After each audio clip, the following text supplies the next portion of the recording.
era un lugar a donde Jesús le gustaba ir a orar. Allí tenía encuentro con Dios.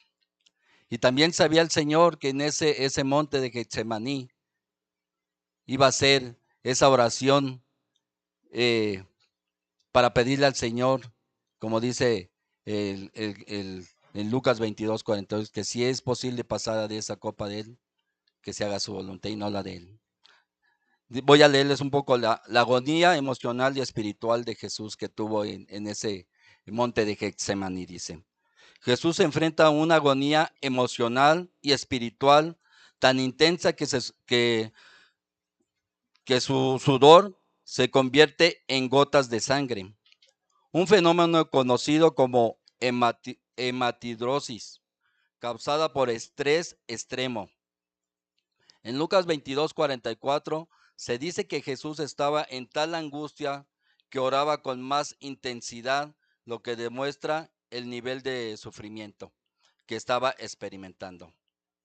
Este sufrimiento no era solo anticipación de dolor físico y de la crucifixión, sino el peso del pecado del mundo que estaba por cargar sobre sí mismo.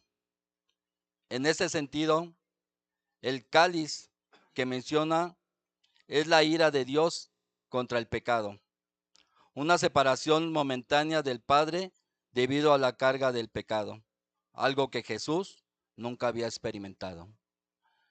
Cuando Jesús estuvo en la tierra, el Padre, Dios, siempre estuvo con él, siempre le acompañó, siempre él oraba y Dios le escuchaba y Dios le permitía el poder hacer los milagros que hacía, levantar muertos, eh, que podían recobrar la vista a la gente que no veía.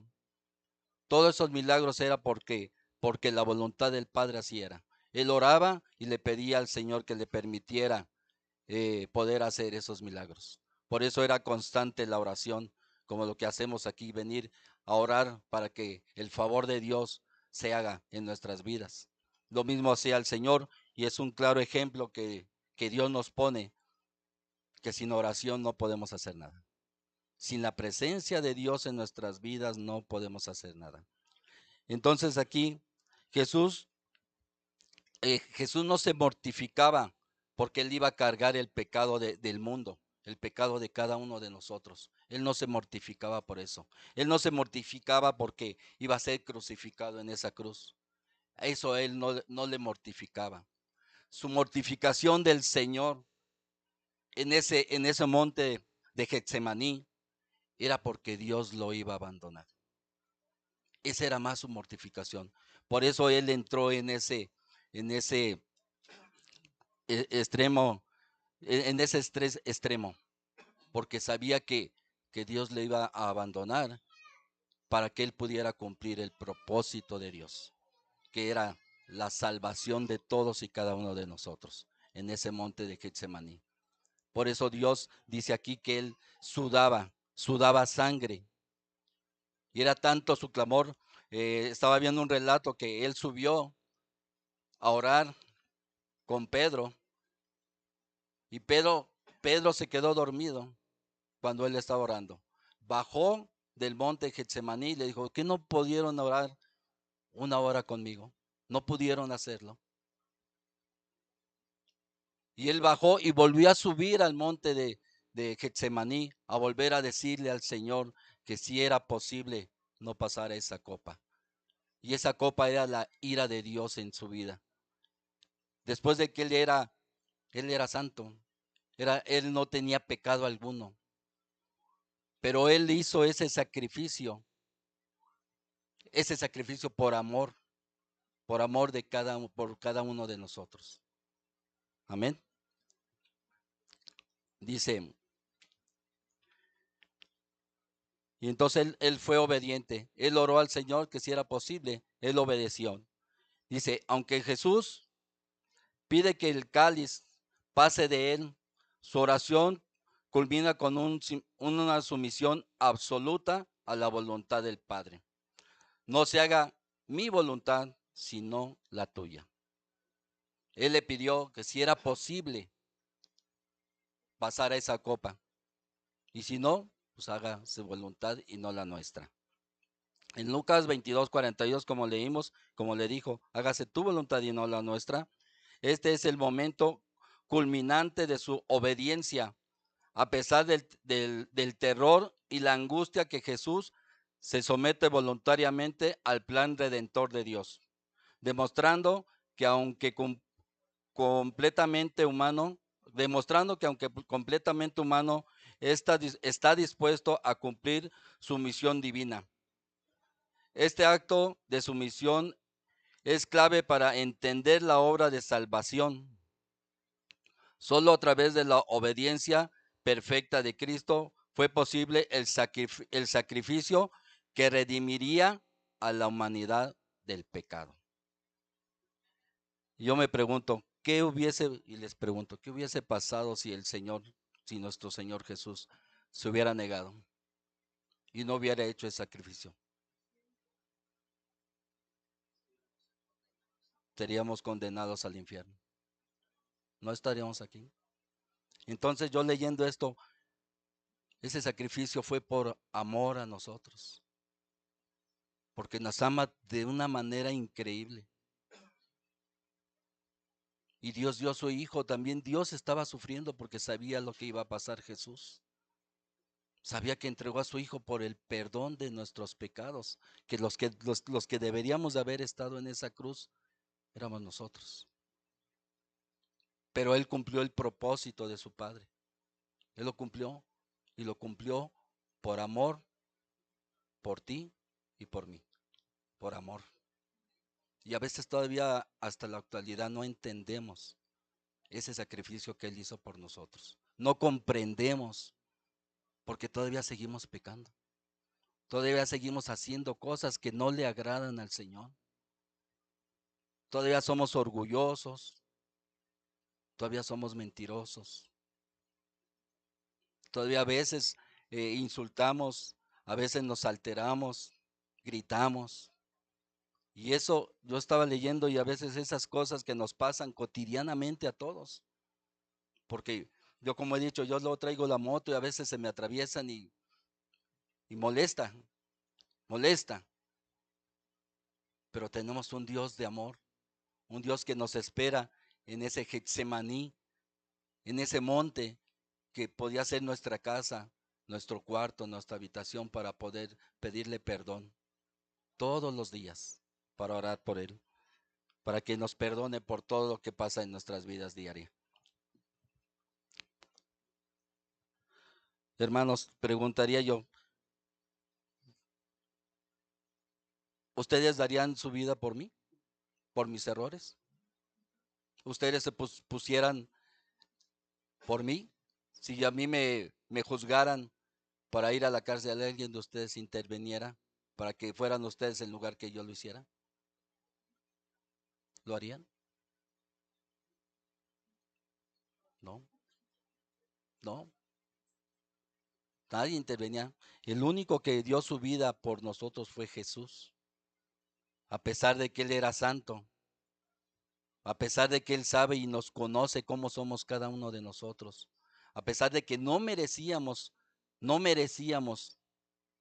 pero Él por amor dio su vida por nosotros, por amor, porque ama tanto al humano, a su creación, que Él dio su vida por nosotros. Amén. Dice, en Getsemaní vemos el conflicto entre la fragilidad de la naturaleza humana y la obediencia divina.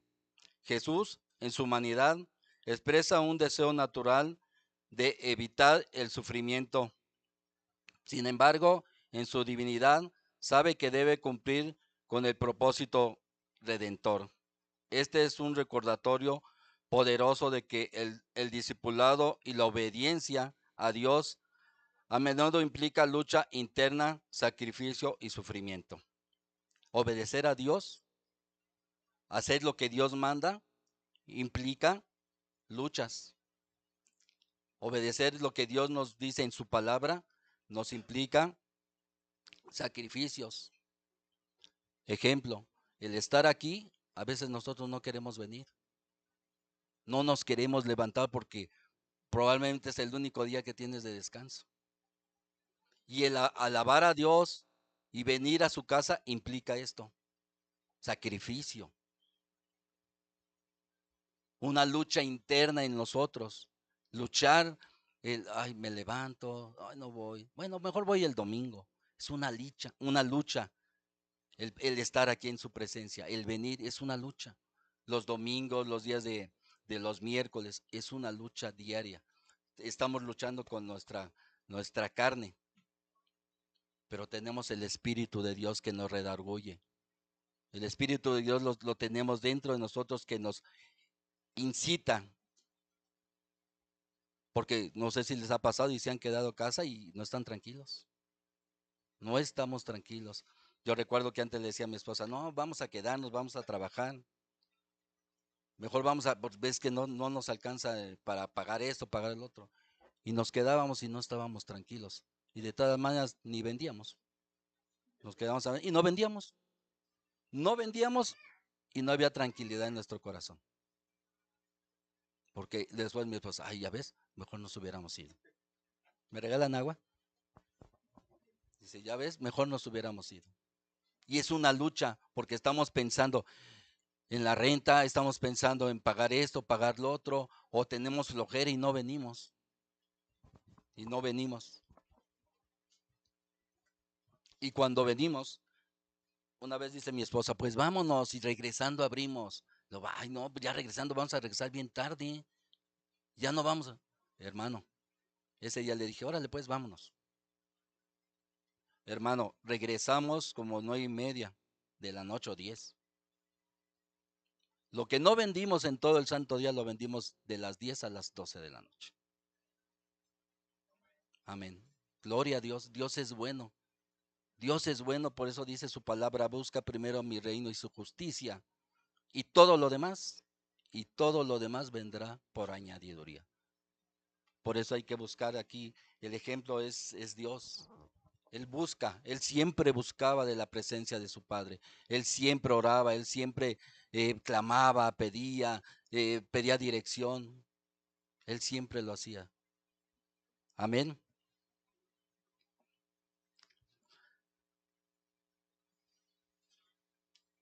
Dice, esto nos recuerda la importancia de acudir a Dios en situaciones difíciles y no depender de nuestras fuerzas.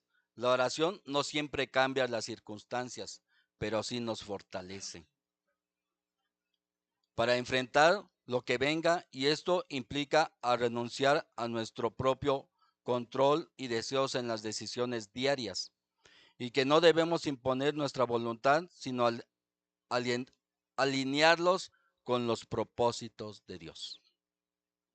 No debemos de imponer nuestra voluntad, nuestros pensamientos no deben de ser, yo pienso hacer esto, está bien, pero hay que ponerlos a la voluntad de Dios. Siempre ponerlo a la voluntad de Dios, como Jesús es el ejemplo vivo. En el monte de Getsemaní le preguntó, si es posible, pasa de mí esta copa. Y si no, hágase tu voluntad. Así en la vida diaria igual. Proyectos, trabajo. ¿Alguien busca trabajo? Ponerlo en manos de Dios. Si es posible, Señor, este trabajo va a ser para mí. Hágase tu voluntad, Padre. Hágase tu voluntad, Señor, y no la mía. Dice la palabra del Señor que los anhelos de nuestro corazón Él nos lo cumple. Pero tenemos que ponerlo en sus manos. Primeramente, orarlo, pedírselo. Señor, si es tu voluntad, adelante, Señor. Pero que a veces lo hacemos nosotros conforme a nuestra voluntad, como nosotros lo queremos o lo pensamos o lo imaginamos. Pero a veces no se lo pedimos al Señor. Yo recuerdo que cuando estábamos en Pueblo Nuevo, la situación en el negocio no estaba muy bien. Y le digo a mi esposa, ¿sabes qué? Vino este Pepe es mi cuñado y dice, metió a trabajar Ovaldo y otros sobrinos. Yo creo que yo voy a ir. Yo ya voy a buscar trabajo, ya voy a ir. Yo no, Yo ya no aguanto esta situación. Pero yo fui por mis fuerzas, yo fui porque yo lo quería así. Y ahí voy. Ya había entrado como 3 sobrinos a trabajar ahí. Y llego yo, a mí no me recibieron. Pasó, ya regresé y después fui y me ofrecieron un carro. Yo me voy a trabajar a ese carro, no, yo no sé, yo tengo que buscar la manera de solventar los gastos aquí. Y voy a buscar al señor del carro, me entrega el carro, se me descompone el carro y me lo estaba cobrando que porque así no me lo entregó. Y se me acabó el trabajo ahí, porque no era la voluntad de Dios. El Señor no quería que yo trabajara ahí y no estuviera ahí. El Señor quería que yo estuviera en el negocio y esperar su voluntad, los tiempos de Dios. En el momento que Dios te va a hacer prosperar, en el momento que Dios te va a dar la sanidad, es en el tiempo de Dios. En el tiempo de Dios y no nomás en la prosperidad, en todo momento, cuando estamos orando por un hijo, por una hija, por cualquier situación que tengamos en casa, enfermedad, hay que esperar en el tiempo de Dios. Pedir y clamar, no hacerlo por nuestras fuerzas. A veces nosotros tenemos problemas económicos y acudimos a Electra, a Coppel, a los colombianos. Sí, tienen lana los colombianos, son doctores. Ah, y así, y no esperamos el tiempo de Dios. Yo recuerdo también cuando empezaba, yo le digo a mi esposa, no, yo acudí a los colombianos antes del Señor. Y no me fue bien, no me fue bien, no me fue bien. Bebía una situación de estrés, tremendamente estresado, tremendamente molesto con mi esposa dura y dale conmigo. Es que no, es que eso no, es que... Y decía mi esposa, vamos a orar, vamos a pedir dirección, vamos a consejería. Pero es que yo no veo solución, vamos. Y entonces fuimos, consejería, oramos, nos arrodillamos, le pedimos. Yo me acuerdo que ese día le dije, Señor, yo soy muy tonto para guiar porque tu bendición es demasiada la que tú me has dado, es mucha, pero no sé administrar lo que tú me das. No he sabido, no lo he sabido hacer correctamente como tú lo quisieras. Muéstrame qué es lo que estoy cometiendo mal, cuál es mi error. Ayúdame, no puedo, ya no puedo. Tengo muchos problemas, esto. Hermanos, Dios escucha, Dios escucha. De ahí, no sé qué tiempo pasó, Dios empezó a bendecir más el lugar donde vendíamos. Empezamos a quitarnos de encima a los colombianos. Ya no volvimos a pedirle. Nos esforzamos a llevar un control de nuestros ingresos y Dios nos prosperó.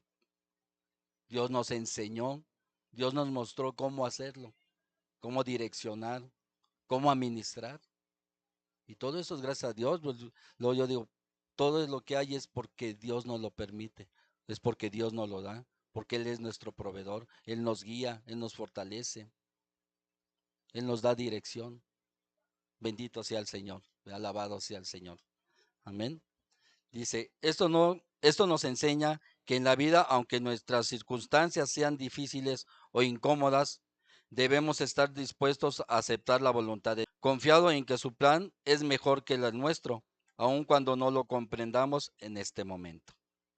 Lo que le decía, mi esposa decía, vamos a la iglesia. ¿Cómo vamos a la iglesia? No entendía y no comprendía eso. Yo no entendía que la fuente de poder, yo no entendía que donde está la sanidad, donde está el amor, donde está la paz, donde está la llenura de nosotros mismos. Es en su presencia. En su presencia. Como Dios lo hizo. Fue a su presencia, Señor. Ayúdame. Y si es posible no pasar esto, ayúdame. Y si no, hágase tu voluntad y no la mía. Pero ayúdame. Lo mismo en nosotros, en nuestra vida diaria.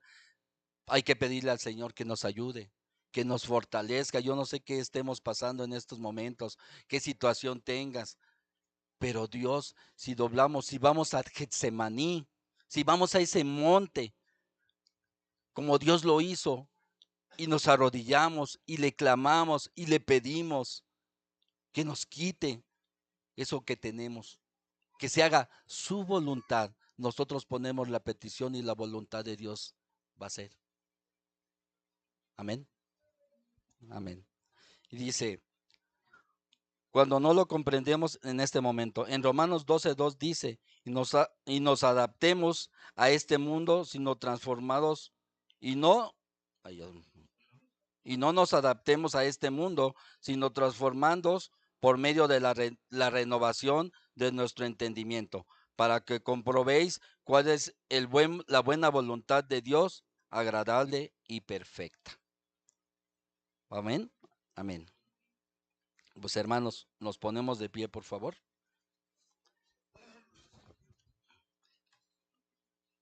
Y les voy a seguir leyendo. Dice, vamos a escuchar. Dice, ¿cuántos de nosotros, hermanos, hemos estado en Getsemaní? ¿Cuántos de nosotros, hermanos, hemos sido triturados en pruebas? ¿Cuántos? ¿Cuántas veces? En situaciones difíciles, en las cuales preguntamos, ¿hasta cuándo, Señor? ¿Hasta cuándo, Señor? Pero algo cierto es que Dios nunca llega tarde.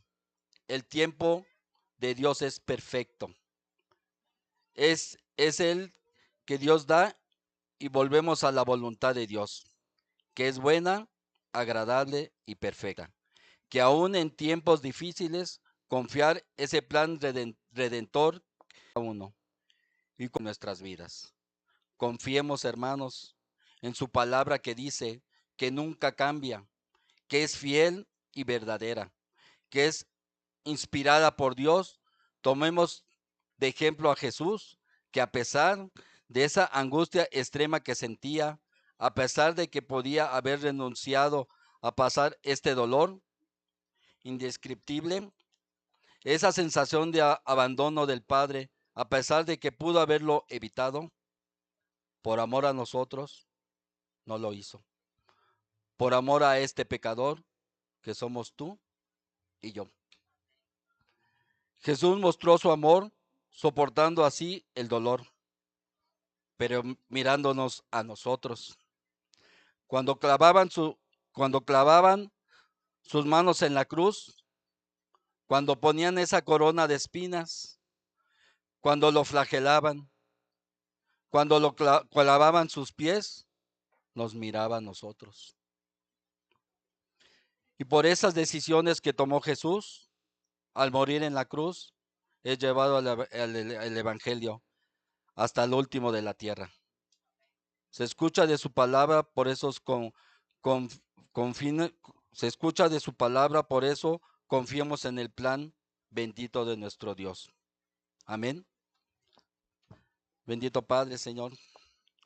Hermanos, vamos a ponernos, Señor, en manos del Señor en esta mañana, Señor. Vamos a ese Getsemaní a pedirle al Señor. Yo no sé qué pases en este día, no sé qué situación vivas, pero sí te puedo decir que tenemos un Dios poderoso. Tenemos un Dios que nos ama, un Dios que dio su vida por cada uno de nosotros, a pesar de que no lo merecíamos. Vamos a cerrar nuestros ojos y en esta mañana pídele, clámale.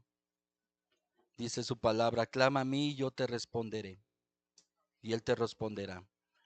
En esta mañana venimos a entregar nuestro corazón a nuestro Señor, a nuestro Creador. Él escucha nuestras oraciones, Señor. Él entiende, Señor, tu situación.